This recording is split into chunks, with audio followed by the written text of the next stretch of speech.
नमस्कार दोस्तों, the physics portal में आपका स्वागत है। दोस्तों, मैं काफ़ी लंबे समय से कोई वीडियो लेकर नहीं आया। उसका कारण मेरा स्वास्थ्य खराब था, पर हाँ, अब एक दो दिनों में लगातार वीडियो आना शुरू हो जाएंगे। दोस्तों, आज के इस वीडियो में हम पढ़ने वाले हैं विद्युत विभव, धारिता और संधारित्र के बारे में। सबसे पहले हम चर्चा करने वाले हैं विद्युत विभव पर। विद्युत विभव क्या होता है? तो सबसे पहले मैं आपको इसका भौतिक अर्थ समझाना चाहता हूं। हमारे पास इस तरह से दो बीकर ले लिए हमने, ठीक है। इस बीकर में एक बीकर पूरी तरह खाली रख देते हैं, एक को पूरा भर देते हैं। यहाँ एक पाइप से अपन ने इनको जोड़ दिया। जैसे इस वाल्व को ओपन करेंगे, पानी बह के इधर से इधर आना शुरू हो जाएंगे। अब आप मुझे ये बताएं कि बीकर ए से बीकर बी में पानी कब तक बहकर आएगा? तो आप कहेंगे कि तब तक आएगा जब तक कि दोनों बीकर में पानी का स्तर समान नहीं हो जाता। जब तक पानी का स्तर समान नहीं होता तब तक पानी बहकर आता है। अर्थात विभव एक प्रकार की क्या बताता है? दिशा को बताता है। विभव आवेश प्रवाह की दिशा को बताता है। आई बात समझ में? विभव एक प्रकार की दिशा को बताता है, आवेश प्रवाह की दिशा को बता रहा है। ठीक, ये वाली कहानी आप लोगों के क्लियर हो गई, यानी ये इसका भौतिक अर्थ है। कुछ और चीजों को समझते हैं। यानी कि अब आपके पास एक चालक हमने ले लिया, वह चालक आपका धनावेशित है और इस धनावेशित चालक को एक अनावेशित चालक से हमने जोड़ दिया। समझिए, अब आप मुझे बताएं इलेक्ट्रॉन किधर से किधर ट्रांसफर होंगे। तो इसका सीधा सा गणित ये है कि जिसके पास इलेक्ट्रॉन ज्यादा है वह ट्रांसफर करेगा। तो अनावेशित वस्तु पर इलेक्ट्रॉन अधिक है, यानी इलेक्ट्रॉन इधर से इधर जाएंगे। अब आप बोलोगे अनावेशित वस्तु पे तो कोई इलेक्ट्रॉन नहीं होता है, कोई आवेश नहीं होता है। तो देखो आप इस पे plus minus minus plus minus plus, इस तरह से कंप्लीट जोड़े होते हैं, तभी उसे आप क्या कहते हैं? अनावेशित कहते हैं। इसका मतलब इस वाली जो बी वाली बॉडी है, इससे ऋणावेश धनावेश की तरफ आकर्षित होगा, उधर जाएगा। ये सीधे से अगर इसी टाइप से यहाँ एक ऋणावेशित वस्तु और इसको अनावेशित वस्तु से जोड़ा जाए तो क्या होगा? तो इस बार इलेक्ट्रॉन जाएंगे। ठीक, दूसरी घटना पर चर्चा कर लें। एक तरफ धनावेशित और दूसरी तरफ हमने ऋणावेशित ले लिया। अब इनको जोड़ा तो कौन स्थानांतरित होगा? तो इलेक्ट्रॉन जो है वो बी से ए की तरफ जाएंगे। जाने का काम हमेशा इलेक्ट्रॉन करते हैं, पर हमें किधर से किधर जाएंगे ये हमें पता चल गया। तो आप ये यहाँ समझे कि यदि वस्तु धनावेशित है तो धनावेशित, अगर ऋणावेशित वस्तु की बात करें तो ऋणावेशित वस्तु से इलेक्ट्रॉन धनावेशित वस्तु की ओर जाते हैं। धनावेशित वस्तु को मैं अधिक विभव पर मानूं, इसको अधिक विभव कहूं मैं, यानी कि ये उच्च विभव हो गया, और ऋणावेशित को मैं निम्न मानूं तो इलेक्ट्रॉन निम्न विभव से उच्च विभव की ओर जाते हैं। इलेक्ट्रॉन निम्न विभव से उच्च विभव की ओर जाते हैं। ये पहली कहानी। ठीक, अभी मैं आपको विभव के बारे में जब बता रहा हूं तो पहले मैंने दो बीकर लिए थे और आपको समझाया। फिर मैं आपको एक चालक ले रहा हूं, आवेशित एक अनावेशित, एक धनावेशित एक अनावेशित, एक ऋणावेशित एक अनावेशित, एक धनावेशित एक ऋणावेशित। यानी कि दिशा तभी निर्धारित होगी जब कोई दो हो, किन्हीं दो के बीच में। तो विभव कभी होता नहीं है, हमेशा विभवांतर शब्द होता। तो जब हमें विभव की चर्चा करनी होती है तो हम अनंत पर विभव को क्या लेकर चलते हैं? शून्य लेकर चलते हैं। हम ये मान लेते हैं हमारे पास अकेला धनावेशित चालक है। अब इस अकेले धनावेशित चालक के लिए हमें विद्युत विभव पता लगाना है। तो अब आपको क्या करना पड़ेगा कि इसके लिए हम अनंत पर मान लेते हैं कोई परीक्षण आवेश है। अनंत पर कोई परीक्षण आवेश है और उस परीक्षण आवेश को अनंत से, इस परीक्षण आवेश को अनंत से विद्युत क्षेत्र में लाने में जो कार्य होगा उस कार्य को हम विद्युत विभव कहते हैं। यानी कि परीक्षण आवेश को अनंत से विद्युत क्षेत्र में, मान लो ये ए बिंदु तक लेकर आए तो इनफाइनाइट टू ए, परीक्षण आवेश को अनंत से विद्युत क्षेत्र में लाने में किए गए कार्य को विद्युत विभव कहते हैं। एक प्रकार का कार्य है, ठीक। या ऐसा कहूं कि एकांक परीक्षण आवेश को अनंत से विद्युत क्षेत्र में लाने में किए गए कार्य को विद्युत विभव कहते हैं। ये इसकी डेफिनेशन। मात्रक की बात कर लें, विभव का मात्रक वैसे तो वोल्ट होता है, ठीक है, जो वैज्ञानिक के नाम पर आधारित है, पर इसका डिराइव्ड यूनिट भी निकाल सकते हैं। कार्य की जो यूनिट होती है वो होती है जूल और आवेश की होती है कूलाम, जूल प्रति कूलाम। अगर हमें 1 वोल्ट डिफाइन करना हो तो ये तो बहुत आसान है कि भाई 1 कूलाम आवेश को अनंत से विद्युत क्षेत्र तक लाने में अगर 1 जूल कार्य होता है तो विभव 1 वोल्ट होता है। ठीक है भैया, बहुत आसान चीज है। अगर इसकी विमा पर भी चर्चा करें तो कार्य की विमा होती है ml वर्ग t-2 और आवेश की विमा होती है at। तो ये होगा m1 l वर्ग t इनवर्स 3 a इनवर्स। दोस्तों समझ में आई हो, क्योंकि यहां महत्वपूर्ण राशि वो है कार्य, ठीक है, कार्य इंपॉर्टेंट है, क्योंकि कार्य और आवेश वैसे दोनों ही अदिश हैं, तो विभव भी एक अदिश राशि, ठीक है, विभव एक अदिश राशि। हमें यह ध्यान रखना है कि धनावेशित वस्तु का विभव धनात्मक और ऋणावेशित वस्तु का विभव ऋणात्मक होता है। याद रखिएगा ये सब सारी बातें। धनावेशित वस्तु का विभव धनात्मक और ऋणावेशित वस्तु का विभव ऋणात्मक होता है। ये एक बिल्कुल सामान्य सी जानकारी है, वर्ग 2 के हिसाब से ही चलेंगे, ठीक है दोस्तों। अब हमारे पास एक बिंदु आवेश की चर्चा कर लेते कि एक बिंदु आवेश के कारण विभव।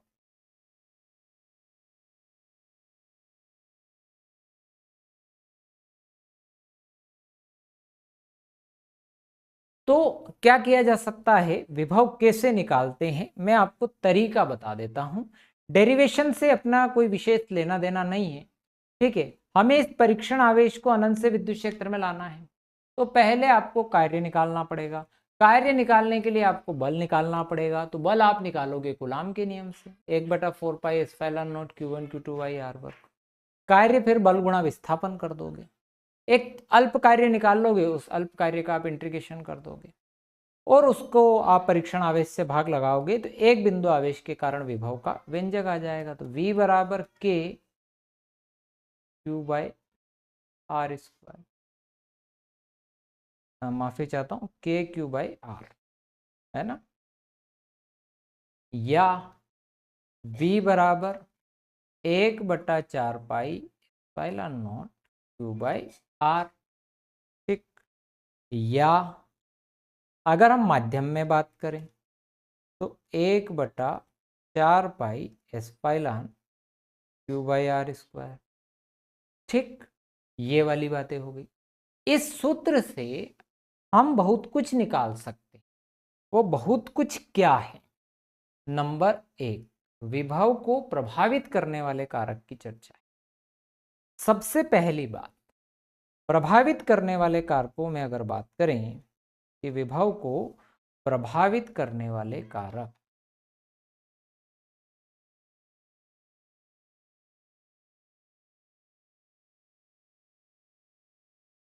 तो सबसे पहला जो कारक है वो है V समानुपाती Q। दूसरा V व्युत्क्रमानुपाती R। दो बातें तो आप यहां से, पहला आवेश पर, चालक का को आवेश दिया गया, आवेश अगर बढ़ा दिया जाए तो उसका विभव का मान बढ़ जाएगा।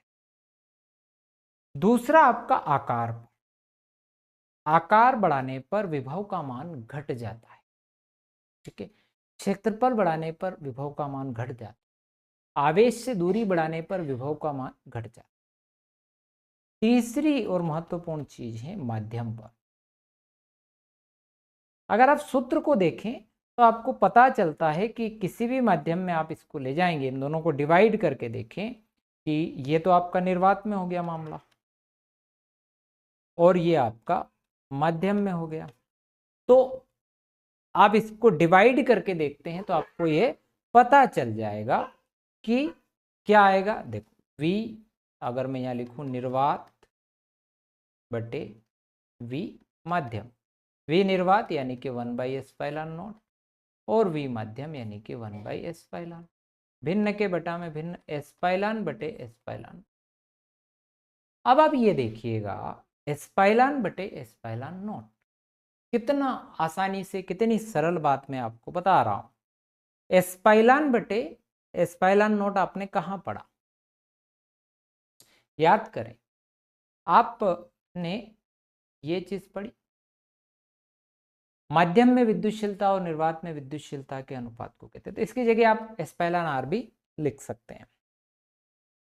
तो जब आप किसी माध्यम में विद्युतशीलता निकालेंगे तो आपका जो सूत्र हो जाएगा वो हो जाएगा V निर्वात यानी वैक्यूम बटे s/r, और इस s/r का मान सदैव 1 से अधिक होता है, अर्थात किसी भी माध्यम में जाएंगे तो विभव का मान क्या हो जाएगा, घट जाएगा।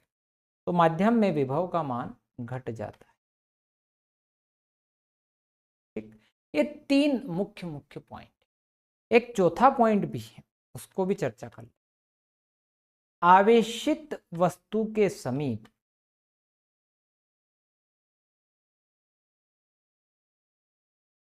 अनावेशित वस्तु लाने,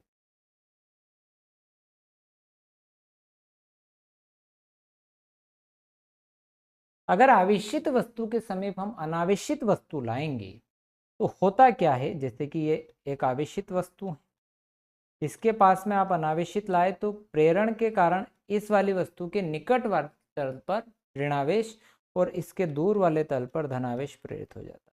तो ऋणावेश इस धनावेशित वस्तु के समीप होने की वजह से इस आवेश को क्या कर देता है, घटा देता है। और चूंकि हम जानते हैं कि आवेश घटता है तो विभव भी घट जाता है। ठीक, इस वजह से अनावेशित वस्तु के समीप आवेशित वस्तु लाने पर विभव का मान घट जाता है। ये बातें अपने को याद रखनी, बहुत सामान्य बातें हैं, बहुत ज़्यादा मुश्किल नहीं है। इन सब चीज़ों को आप कर लीजिएगा। प्रभावित करने वाले कारक हो गए।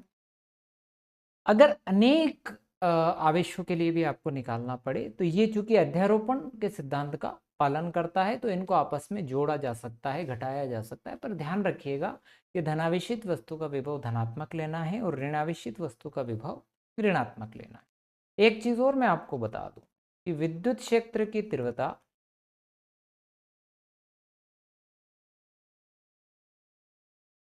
व विभव में संबंध वो है V बराबर, सॉरी माफी चाहता हूं, E बराबर -dV/dx। ये विद्युत क्षेत्र की तीव्रता और विभव के बीच ये संबंध। एक आप समविभव पृष्ठ के बारे में भी थोड़ा सा आपको समझ लेना चाहिए। समविभव पृष्ठ ये क्या होता है, एक ऐसा पृष्ठ जिसके प्रत्येक बिंदु पर विभव का मान समान होता है। मतलब मान लो यहाँ धन आवेश है तो इस आवेश से अगर r दूरी इधर चलें, r दूरी इधर चलें, बराबर दूरियों पर देखें तो सब जगह आप विभव का मान यहाँ देखेंगे तो विभव का मान वही, यहाँ देखेंगे विभव का मान वही, देखेंगे विभव का मान। अगर मैं यहाँ अगर दूसरी दूरी पर देखूंगा तो इस पृष्ठ पर सभी बिंदुओं पर, तो समविभव पृष्ठ ऐसा पृष्ठ जिसके प्रत्येक बिंदु पर विभव का मान समान होता है, समविभव पृष्ठ कहलाता है। एक समविभव पृष्ठ से दूसरे पर जाएंगे तो कार्य होगा, पर अगर एक ही समविभव पृष्ठ के एक बिंदु से दूसरे बिंदु पर जा रहे हैं, मान लो कि सेम वाले पर इस वाले के इस बिंदु से इस बिंदु पर आए तो कोई कार्य नहीं होगा, क्योंकि इस बिंदु का विभव और इस बिंदु का विभव का अंतर क्या है, 0। ठीक, इसीलिए तो V 0 होने की वजह से आपका W/Q भी आपका 0 यानी कि W पर। तो समविभव पृष्ठ यानी ऐसा पृष्ठ जिसके प्रत्येक बिंदु पर विभव का मान एक समान होता है उसे समविभव पृष्ठ कहते हैं। दो समविभव पृष्ठ कभी एक दूसरे को नहीं काटेंगे, अगर काटेंगे तो उनके कटान बिंदु पर विद्युत विभव के दो मान होंगे जो कि संभव नहीं है। ठीक, समविभव पृष्ठ सकेंद्रीय गोले होते हैं। एक समविभव पृष्ठ से दूसरे पर जाते हैं तो कुछ कार्य होता है, और एक ही समविभव पृष्ठ के एक बिंदु से दूसरे बिंदु पर जाते हैं तो कोई कार्य नहीं होता है। और समविभव पृष्ठ पर जो विद्युत क्षेत्र रेखाएं खींची जाएगी वो उसके लंबवत। ठीक, एक कहानी है। एक हमारे पास मान लो ये है, आवेश सदैव विद्युत क्षेत्र पृष्ठ पर ही वितरित होता है, ये ध्यान रखिएगा, आवेश सदैव पृष्ठ पर वितरित होता है। अगर हम भीतर जाएंगे तो विभव का मान यहाँ पर भी वही होगा जो मान आपका इस पृष्ठ पर है, यानी कि v बराबर 1/4πε0 q/r। ये r दूरी है, इतनी ही दूरी पर अगर इधर चलेंगे तो भी विभव का मान वही होगा, क्योंकि आवेश जो है पृष्ठ पर वितरित होता है, पर विद्युत क्षेत्र जो है उसके अंदर शून्य होता है। ठीक है, क्योंकि पृष्ठ के भीतर विद्युत क्षेत्र शून्य होता है पर विभव का मान एक समान होता है। ध्यान रखिएगा, ये कॉन्सेप्ट क्लियर दिमाग में रखिएगा ताकि आपसे कोई गलती नहीं हो। तो ध्यान रखिएगा, पृष्ठ के भीतर विद्युत क्षेत्र शून्य होता है पर विभव नहीं। ठीक, ध्यान रखिएगा। आगे बढ़ते हैं।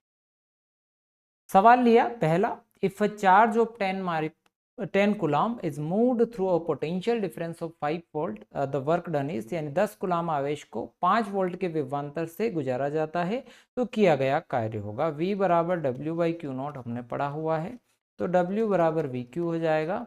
V हमारे पास आवेश जो है 10 कूलम का है, विभव हमारे पास 5 का है, 50 जूल का कार्य होगा। Next, two charges plus q or minus q are placed at a certain distance, the potential at the midpoint between them is, तो दो आवेश प्लस क्यू और माइनस क्यू एक निश्चित दूरी पर रखें तो उनके बीच में जो मध्य बिंदु पर विभव होगा, देखो प्लस क्यू है एक तरफ और एक तरफ माइनस क्यू है और बिल्कुल बीच में आप आ रहे हैं। ठीक है, कोई बात नहीं, ये दूरी आपको मान के चलो कि आर हैं और ये भी आर हैं क्योंकि बराबर है।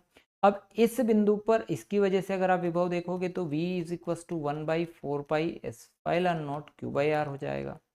ठीक है, इसी टाइप से इसकी वजह से इस पर आप विभव देखोगे तो क्या होगा, 1/4πε0, इसको v2 दे देते हैं, माइनस q/r हो जाएगा, क्योंकि धनावेशित वस्तु का विभव v और ऋणावेश, क्योंकि हमको तो कुल विभव चाहिए। तो अब आप इन दोनों को जोड़ेंगे तो v1 प्लस v2, आप देख रहे हैं दोनों के साइन अलग अलग हैं, तो टोटल क्या आ गया जी। तो विभव क्या होगा दोस्तों, 0 होगा। ठीक है, the electric potential at a work due to charge 5 microcoulomb placed at a distance of 2 meter in air, take के 9×10⁹ दिया हुआ है, हवा में 2 मीटर दूरी पर रखे 5 माइक्रोकुलाम के आवेश के कारण किसी बिंदु पर विद्युत विभव का मान होगा। तो V बराबर हम क्या लिखेंगे, KQ/R का यूज कर लें, क्योंकि जो K की वैल्यू हमारे पास 9×10⁹ है और चूंकि Q हमें दे दिया है यहाँ पर 5 माइक्रोकुलाम, 5 × 10⁻⁻6 हो गई, दूरी हमारे पास 2 मीटर है। अब आप इसको अगर करें 9×45 हो रहा है और 45 डिवाइडेड बाई 2 कर लेते हैं, इंटू 10 की पावर हो गया 3, तो इसको डिवाइड करेंगे तो 2 दूनी 4, 2 दूनी 4, 2 पंजे 10, 22.5 गुणित 10 की घात कितनी हो रही है, ये 3 हो रही है। अब इस डेसिमल को भी एक नंबर इधर किसका दिया, तो 2.25 10⁻² कितना हो गया 4, तो ये 10 की पावर में है सब, ये और ये, तो 2.5 × 10⁻², सॉरी माफ़ी चाहता हूँ गलत जगह लग गया भैया, 2.25 × 10⁻4 वोल्ट ये होगा। अगले पर आते, if the potential difference between 2 points is 12 volt, दो पॉइंट्स के बीच का पोटेंशियल डिफरेंस 2 वोल्ट है, how much work is done moving a charge of 3 microcoulomb between them, दो बिंदु के बीच विभवांतर जो है वो 12 वोल्ट का है, इनके बीच में 3 कूलाम आवेश को ले जाने में किया गया कार्य, 3 कूलाम आवेश को ले जाने में किया गया कार्य आपको चाहिए और आवेश है आपका 3 कूलाम। सूत्र हमारे पास ये VA माइनस VB W/Q होता है, Q0 होता है, तो Q0 ये रहा, तो आपको निकालना W है, तो चूंकि VA माइनस VB हमारे पास 12 है, Q नॉट कितना है 3, तो 12 36 जूल। अब सरल लिए हैं प्रश्न ताकि आपकी एक अंडरस्टैंडिंग डेवलप हो सके, ठीक है। The potential at the centre of electric dipole, एक विद्युत द्विध्रुव के केंद्र पर, चूंकि मैं अभी इसको बता चुका हूं कि एक ऋण क्यू आवेश है, एक धन क्यू आवेश है, क्योंकि द्विध्रुव की जो है केंद्र से दूरी बराबर होती है, तो इसमें दोनों के बीच की दूरी 2a होती है, तो ये a है और ये है, तो एक विपरीत दिशा में होता है, तो विभव क्या होगा, 0 होगा। A hollow spherical conductor of radius 10 cm is given a charge of 5 microcoulomb. Potential at the center of the sphere is 10 centimetre त्रिज्या का एक खोखला है, गोला है, उस पर 5 माइक्रोकुलाम का आवेश है। गोले के केंद्र पर विभव होता, मैंने आपको ये क्लियर किया था कि जो विभव होता है वो पृष्ठ आवेश जो होता है पृष्ठ पर वितरित होता है, तो विभव जो होता है अंदर एक समान होता है। तो आप इस सूत्र के प्रयोग से निकाल लीजिए, सीधे सीधे आ जाएगा। K की वैल्यू 9 गुणा 10 की घात 9 है, Q की वैल्यू 5 माइक्रोकुलाम यानी 10 की घात -6 है, और R की वैल्यू 10 सेंटीमीटर यानी कि 10 की घात -2 का इंटू करेंगे 10 की घात -1 हो जाएगा, ठीक है। तो ये हो गया आपका 9 पंजे 45, 10 की घात अब कितनी हो गई है 9 -6 और +1 नीचे से आ गया क्योंकि ये 10 की घात -1 रह गई। अब 10 की घात हो गई 4, 45 गुणा 10 की घात हो गई 4, इसको आप लिख सकते हैं 4.5 इंटू 10 की पावर 5, तो ये हो गया 4.5 10 की पावर 5 वोल्ट, ये सब पावर में है, ठीक है। 2 point charges +4 microcoulomb -4 microcoulomb are placed distance of 10 centimetre apart, 10 centimetre की दूरी पर रख दिए। दो बिंदु आवेश हैं, एक है आपका 4 माइक्रोकुलाम का है और दूसरा है आपका -4 माइक्रोकुलाम का, और दोनों के बीच की जो डिस्टेंस है वह है 10 सेंटीमीटर की। उन्हें जोड़ने वाली रेखा के मध्य बिंदु पर चूंकि 5-5 सेंटीमीटर की दूरी पर दोनों आ गए, ठीक।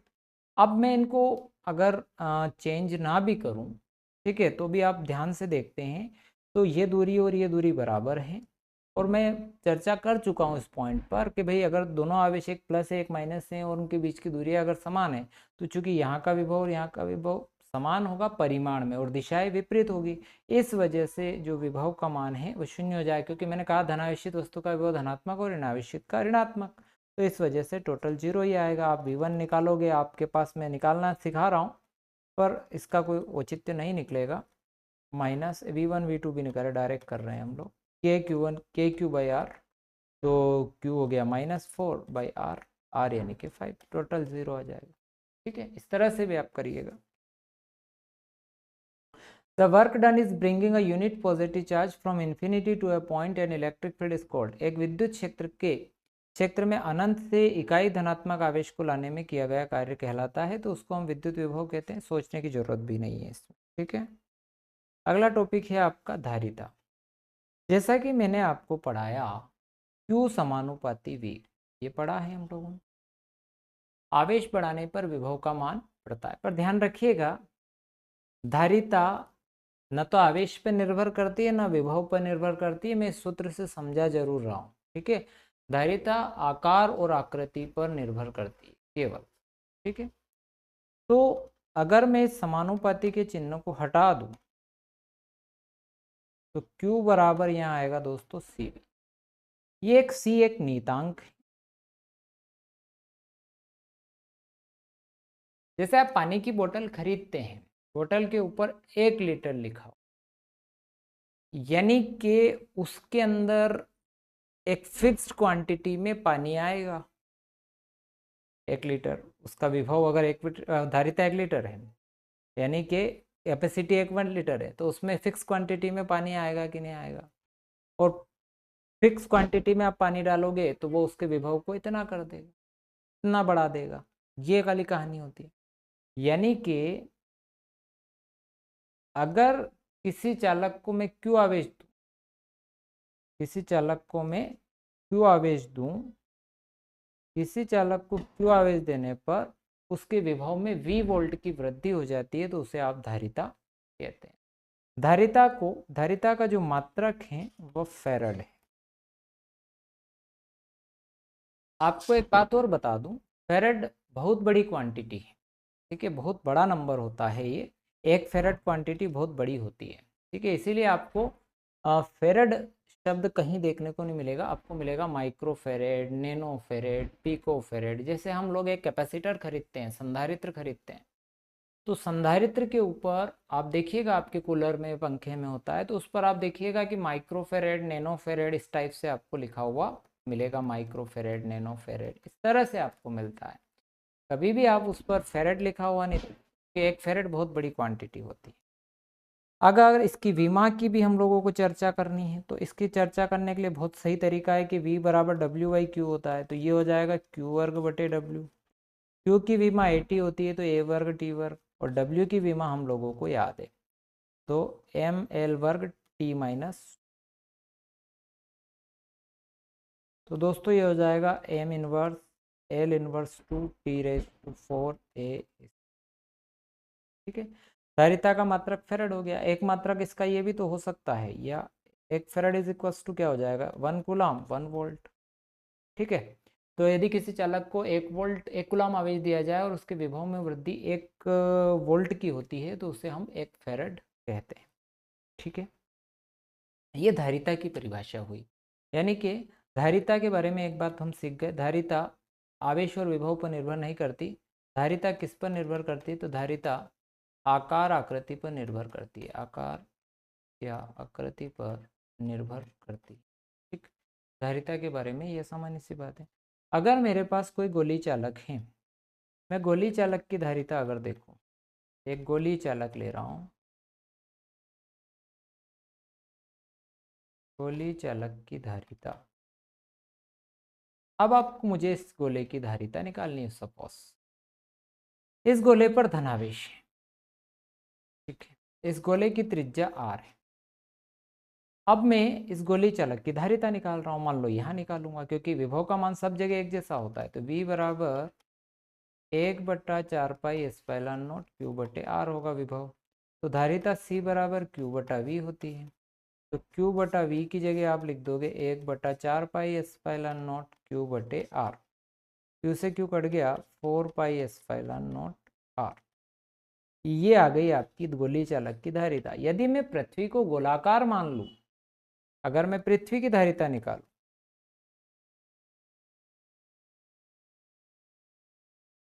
पृथ्वी की धारिता में निकालूं, तो पृथ्वी को मैं मान लेता हूं, पृथ्वी गोलाकार है, और पृथ्वी यदि गोलाकार है, तो आप मान के चले कि पृथ्वी की जो त्रिज्या है वो 6400 किलोमीटर है, यानी 6.4 10⁶, और 4πε0 की जो वैल्यू होती है 9 × 10⁹ होती है। 1 हो जाएगा, क्योंकि हम 4πε0 की लिख रहे हैं, हमारे पास जो वैल्यू होती है वो 1/4πε0 की होती है। इससे आप डिवाइड करो तो ये 0.711 आएगा, और 10 की पावर ये हो जाएगा -3। इसको आप लिख लो 711 × 10⁻⁻, यानी कि लगभग 711 माइक्रोफेरेड। मैंने अभी आपको कहा भी था कि 1 फेरेड बहुत बड़ी क्वांटिटी है। आप 711 माइक्रोफेरेड तो पूरी अर्थ, इतने बड़े चालक की जो है धारिता होती है। ठीक है, पृथ्वी को हम एक बहुत बड़ा चालक मानते हैं। एक चीज और याद रखिएगा, पृथ्वी का विभव 0 माना जाता है। ठीक है, ध्यान रखिए। तो बात कर ली अपन ने विभव के बारे में, अपन ने एक छोटी सी बात करी, 1 फेरेड है और ये सब। अब हम बात करते हैं संधारित्र की। ठीक है, संधारित्र भी एक टॉपिक है आपका, हम मान के चलते हैं। ठीक है, संधारित्र वैसे बहुत सामान्य चीज है, इसको आप बहुत आसानी से समझ सकते हैं। संधारित्र मैं बहुत आसान शब्दों में कहूं तो विद्युत ऊर्जा संचित करने का साधन, करने का साधन है। संधारित्र विद्युत ऊर्जा संचित करने का साधन है। दोस्तों आप समझिए, अगर मुझे संधारित्र की धारिता बढ़ानी, तो क्या मैं C बराबर 4πε0 के अनुसार बढ़ा सकता हूँ? यानी कि अगर मैं किसी की चालक की त्रिज्या बढ़ा दूं, गोली चालक की, तो उसकी धारिता बढ़ जाती है। पर हर बार ऐसा थोड़ी होगा कि आप कहीं आकार बढ़ा देंगे और फिर विभव को घटाकर और धारिता को बढ़ा देंगे। यानी कि संधारित्र एक ऐसा डिवाइस है जो आकार आकृति में परिवर्तन किए बिना संधारित्र की धारिता को बढ़ा देता है। अब वो कैसे काम करता है इसको समझो। हमारे पास फॉर्मूला तो C बराबर Q बटा VA माइनस VB। अगर इस सूत्र से चलें तो हम विभव अगर घटा दें तो धारिता बढ़ जाएगी।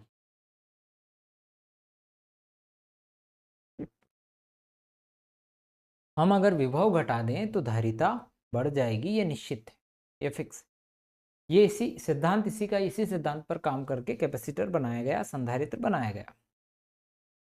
दोस्तों, हमने अभी आपको थोड़ी देर पहले मैंने एक तरीका बताया था कि एक आवेशित चालक है और उसके समीप आप एक अनावेशित चालक लेकर आए। तो ऐसा करने से उस अनावेशित चालक पर उसके जो निकट वाला तल होता है उस पर ऋणावेश और उस आवेशित चालक के दूर वाले तल पर धनावेश उत्पन्न हो जाता है। ठीक है दोस्तों, अब एक काम कर रहे थे कि ये वाला आवेश को घटाएगा और ये वाला आवेश को बढ़ाएगा। आवेश घटाने, ये बाउंड रहता है ना, तो आवेश घटने की वजह से विभव घटेगा, धारिता बढ़ जाएगी। क्योंकि ये नियरेस्ट है तो इसका प्रभाव ज्यादा होगा, पर ये फिर बढ़ाने का प्रयास भी करेगा। तो इसीलिए हम क्या करते हैं कि जब संधारित्र की हम बात कर रहे हैं तो हम लोग इसमें इसको अर्थेट कर दे, जमीन से जोड़ दें, तो नीचे से इलेक्ट्रॉन आए और इस पर निरावेशित हो गया। अब आवेश घट गया, विभव घट गया तो धारिता बढ़ गई। यानी कि संधारित्र का विभव घटाने पर धारिता बढ़ जाती है। इसीलिए जब हम संधारित्र पढ़ते हैं तो संधारित्र का जो सिंबल होता है वो इस तरह से, ठीक है, एक प्लस माइनस, कई बार इस तरह से भी बनाया जाता है। देखिए, संधारित्र पर अगर कुल आवेश पूछा जाए तो एक तरफ प्लस है एक तरफ माइनस है, तो संधारित्र पर कुल आवेश शून्य होता है। समझ में आ गई होगी ये कहानी। संधारित्र पर कुल आवेश शून्य होता है। ठीक है दोस्तों, ये था संधारित्र क्या है और संधारित्र का सिद्धांत। संधारित्र विद्युत ऊर्जा संचित करने का एक साधन है। ठीक, संधारित्र का सिद्धांत, विभव को घटाकर धारिता को बढ़ाया जा सकता है। यह संधारित्र का संकेत है। संधारित्र पर कुल आवेश शून्य होता है। ठीक, संधारित्र डीसी में काम नहीं करेगा, ध्यान रखिएगा। संधारित्र केवल एसी में काम करता है। चूंकि एसी आपके सिलेबस में दे नहीं रखी है तो मैं एसी पर चर्चा करूंगा नहीं, पर ध्यान रखिएगा कि संधारित्र केवल एसी में काम आता है, डीसी में नहीं आता। अब संधारित्र के वैसे प्रकारों पर हम बात करें तो हम कहेंगे समांतर प्लेट संधारित्र, गोलीय संधारित्र। तो मैं आपको समांतर प्लेट संधारित्र की थोड़ी सी चर्चा कर देता हूँ। समांतर प्लेट संधारित्र, हालांकि मैं इसका कोई डेरिवेशन आपको इसका भी नहीं कराऊंगा, चिंतित नहीं। ये दो प्लेटें ले ली हमने इस तरह से, इन प्लेटों के बीच की दूरी हमने डी ले ली। ये डी को हम कम से कम रखें, कोशिश करें। ए इन प्लेटों का क्षेत्रफल है, ठीक है। अब आप प्लेटों के लिए अगर विद्युत क्षेत्र की तीव्रता देखते हैं तो वो फिक्स याद रखिएगा, सिग्मा बाई 2s/0। ये गाउस के नियम के अनुसार है। गाउस के नियम से एक आवेशित जो प्लेट होती है उसके लिए विद्युत क्षेत्र है। दोस्तों, अब मैं बाहर देखता हूं तो अगर ये वाली प्लेट पर धन आवेश है, यानी कि पृष्ठ आवेश घनत्व इस पर धनात्मक है और इसका पृष्ठ आवेश घनत्व ऋणात्मक, तो हमने भूसंपर्क। अब आप ये देखेंगे, अगर यहाँ देखेंगे तो विद्युत क्षेत्र धनावेश के लिए बाहर की तरफ होता है और ऋणावेश के लिए ऋणावेश की तरफ, तो दोनों का विद्युत क्षेत्र एक दूसरे के विपरीत, एक दूसरे को कैंसर। यहाँ पर भी यही कहानी। पर अगर इधर अंदर की तरफ देखें, मान लो इस बिंदु पर, तो धनावेश इधर और ऋणावेश के लिए इधर, तो दोनों का विद्युत क्षेत्र एक ही दिशा में होने की वजह से क्या होता है, जुड़ता है। तो दोनों प्लेटों का विद्युत क्षेत्र को जोड़िएगा, तो 2 सिग्मा बाई 2s/0 यानी सिग्मा बाई s/0 इनका विद्युत क्षेत्र है। और विद्युत क्षेत्र और विभवांतर के बीच में जो संबंध है उससे आप इसको निकालेंगे तो विद्युत क्षेत्र गुणित उनके बीच की दूरी आ जाएगी और सिग्मा की जगह आप Q बटा A रख देंगे। ये इनका विभवांतर का सूत्र हो गया। विभवांतर आ गया तो आप धारिता भी निकाल सकते हो, Q बटा A/0 इंटू डी। ठीक है, तो अब ये हो गया भिन्न के बटे में भिन्न, तो A/0 बटे डी, यानी यह समांतर प्लेट संधारित्र की धारिता का सूत्र है। अगर आप इसे माध्यम में रखोगे तो धारिता K गुनी हो जाएगी। अगर प्लेटों के बीच की दूरी बढ़ा दोगे तो धारिता आपकी क्या हो जाएगी, घट जाएगी। प्लेटों के बीच की दूरी घटा दोगे तो धारिता बढ़ जाएगी, क्षेत्रफल बढ़ा दोगे तो भी धारिता बढ़ जाएगी। प्यारे दोस्तों, ये काम आएगा, इसलिए मैंने इसको आपको करवा दिया, क्योंकि इसका एक दो सवाल आने की संभावना मुझे लगती है, इसलिए मैंने समांतर पर संधारित्र को टच किया। अब संधारित्रों का संयोजन, संयोजन दो प्रकार के हम लोग पढ़ते हैं, जिसमें पहला हम पढ़ेंगे श्रेणी संयोजन। हम लोग अलग अलग धारिता के संधारित्र लेके चलते हैं, ठीक है। एक हमने ले लिया C1, एक हमने ले लिया C2, एक हमने ले लिया C, ठीक है, इस तरह से। इस पर हम धनावेश आया, इस पर ऋण, इस पर धन, इस पर ऋण, इस पे धन, और इस पे ऋण, और ये। दोस्तों, इसमें एक बात ध्यान रखिएगा आप, क्योंकि अगर मैं इसमें बैटरी लगा नहीं रहा हूँ, अगर बैटरी लगाता तो सभी की धारिता अलग अलग है, ठीक है। मैं अब ये बैटरी लगा के बताऊँ अगर यहाँ पर, तो अब ये देखते हैं कि सभी की धारिता अलग अलग है। तो सभी की धारिता अलग अलग है, तो सभी का विभव भी क्या होगा, अलग होगा, क्योंकि C बराबर Q बटा V होता है। तो V बराबर Q बटा C के अनुसार आप समझ लो, सभी का विभवांतर क्या होगा, अलग अलग। पर ध्यान रखिएगा, धारिता अलग होने का मतलब ये नहीं, यहाँ समझिएगा आवेश जो होता है, प्रत्येक संधारित्र पर विभव अलग अलग होगा और आवेश समान होगा। विभव अलग अलग होगा और आवेश समान होगा, इस बात को ध्यान रखिएगा। और इस तरह से अब लोग हम प्रत्येक के लिए अगर विभव निकालेंगे तो V1 बराबर Q बटा C1, V2 बराबर Q बटा C2 और V3 बराबर Q बटा C3 आएगा। और चूंकि विभवांतर सभी का हम लोग कंबाइन करके और फिर निकालेंगे, तो फाइनली Q सब में से बाहर आकर 1/C1, 1/C2, 1/C3, और हम सभी का कंबाइन अगर देखेंगे तो Q/C होगा। तो आपका जो डेरिवेशन यहाँ बनता है, यानी जो फॉर्मूला बनता है, वो 1/C1, 1/C2 और 1/C3 है। श्रेणी संयोजन की अगर बात करते हैं, तो श्रेणी संयोजन में जो धारिता है वो हो गई 1/C बराबर 1/C1, 1/C2 प्लस 1/C3। दोस्तों, बात करते हैं समांतर संयोजन की। समांतर, अब आप देखें कि सभी संधारित्रों को की अगर पहली प्लेट को हम एक बिंदु से जोड़ दें और दूसरी को आप दूसरे बिंदु से जोड़ दें, तो उस संयोजन को आप कहते हैं समांतर संयोजन। और इसमें ये धन है और इधर ये ऋण है, इधर धन, इधर ऋण, इधर धन। इसमें ध्यान रखिएगा कि इसमें प्रत्येक प्लेट पर विभव का मान समान होता है, चाहे धारिता उन सबकी अलग अलग, ठीक है। समांतर संयोजन में धारिता का, विभव का मान क्या होता है, समान, पर आवेश का मान क्या होगा, भिन्न भिन्न होगा। क्या आवेश का मान भी एक समान हो सकता है? तो हाँ, हो सकता है उस परिस्थिति में जब विभव धारिता सभी की एक जैसी हो, ठीक है। तो इसमें आवेश अलग अलग होगा, प्रत्येक संधारित्र पर विभव का मान एक सा होगा। दोस्तों, अगर इसके लिए अब हम डिराइव करें तो Q1 प्लस Q2 और Q3 और फिर वही करेंगे कहानी, तो कोई मतलब नहीं है। तो समांतर संयोजन में आप धारिता निकालोगे तो सूत्र हो जाएगा C बराबर C1 plus C2 plus C3, ठीक है। अब इनसे रिलेटेड कुछ प्रश्नों पर चर्चा कर ले। पहला प्रश्न है कि यदि किसी संधारित्र का आवेश दोगुना कर दिया जाए तो उसकी धारिता पर क्या प्रभाव पड़ेगा। If the charge on capacitor is doubled, what happen it's capacities. देखो, संधारित्र का आवेश दोगुना कर दिया जाए या 4 गुना या 50 गुना कर दिया जाए, चूंकि संधारित्र का जो आवेश है उस पर डिपेंड नहीं करती है उसकी धारिता। संधारित्र की धारिता जो है उसके आकार आकृति पर निर्भर करती है, ठीक है, आकार आकृति पर निर्भर करती हैं, इसीलिए रिमेन द सेम होगा, यानी कोई परिवर्तन नहीं आएगा। A capacitor of 5 microfarad connected to a 12-volt battery. The charge stored in the capacitor.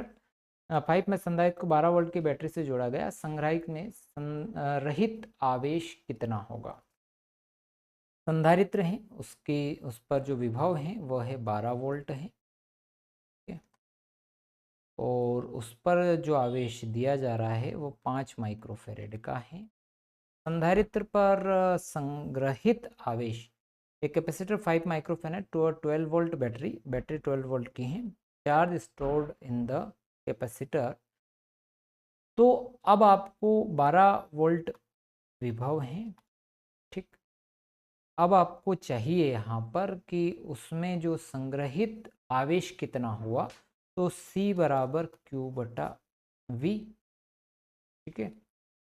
तो चूंकि यहाँ पर धारिता हमारी कितनी है, सॉरी माफ़ी चाहता हूँ, मैंने यहाँ आवेश लिख दिया।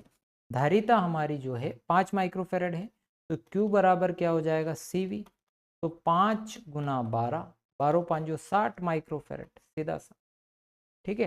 भाई 5 माइक्रोफेरेड का संधारित्र है, आवेश नहीं है, उसकी धारिता है, ठीक है।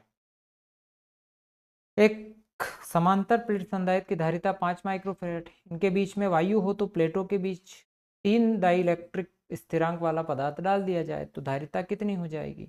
हमारे पास जो धारिता का सूत्र होता है समांतर प्लेट संधारित्र की, वो ये होता है। अब के रख दिया हमने, अब इसका जो मान है वो तो 5 माइक्रोफेरेड है, हमें पहले से पता। अब के का मान हमने 3 कर दिया, 5 दिया 15 माइक्रोफेरेड, ये आ गया, ठीक। अगले प्रश्न पर आते हैं। यदि 4, 6 और 12 माइक्रोफेरेड के 3 संधारित्र श्रेणी क्रम में जोड़ दिया जाए, अगर इनको श्रेणी में जोड़ेंगे तो श्रेणी का सूत्र ये होता है भैया, 1/C1, 1/C2 और 1/C3। तो आप सबकी जगह रख लें 1/4, 1/6 और 1/12।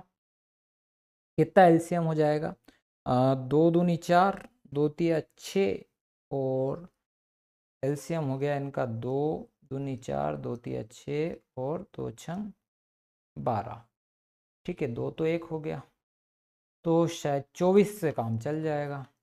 तो 4 छंग 24, 6 चौक 24, 12 दूनी 24, कितने हो गए 10, 10 2 12, 12/24, 12 दूनी 24, 1/C बराबर आ रहा है 2, तो उल्टा कर देंगे तो कितना हो जाएगा आपका 2 micro. Two capacitor of 8 microfarad 16 microfarad in connected in parallel. अब समांतर में जोड़ दिया, समांतर में जोड़ दिया, धारिता जोड़ दो दोनों की, 16 और 8 24 माइक्रोफेरेड। जब दो अलग अलग धारिता के संधारित्र श्रेणी में जोड़े जाते हैं तो उनके विभवांतर पर क्या प्रभाव पड़ता है।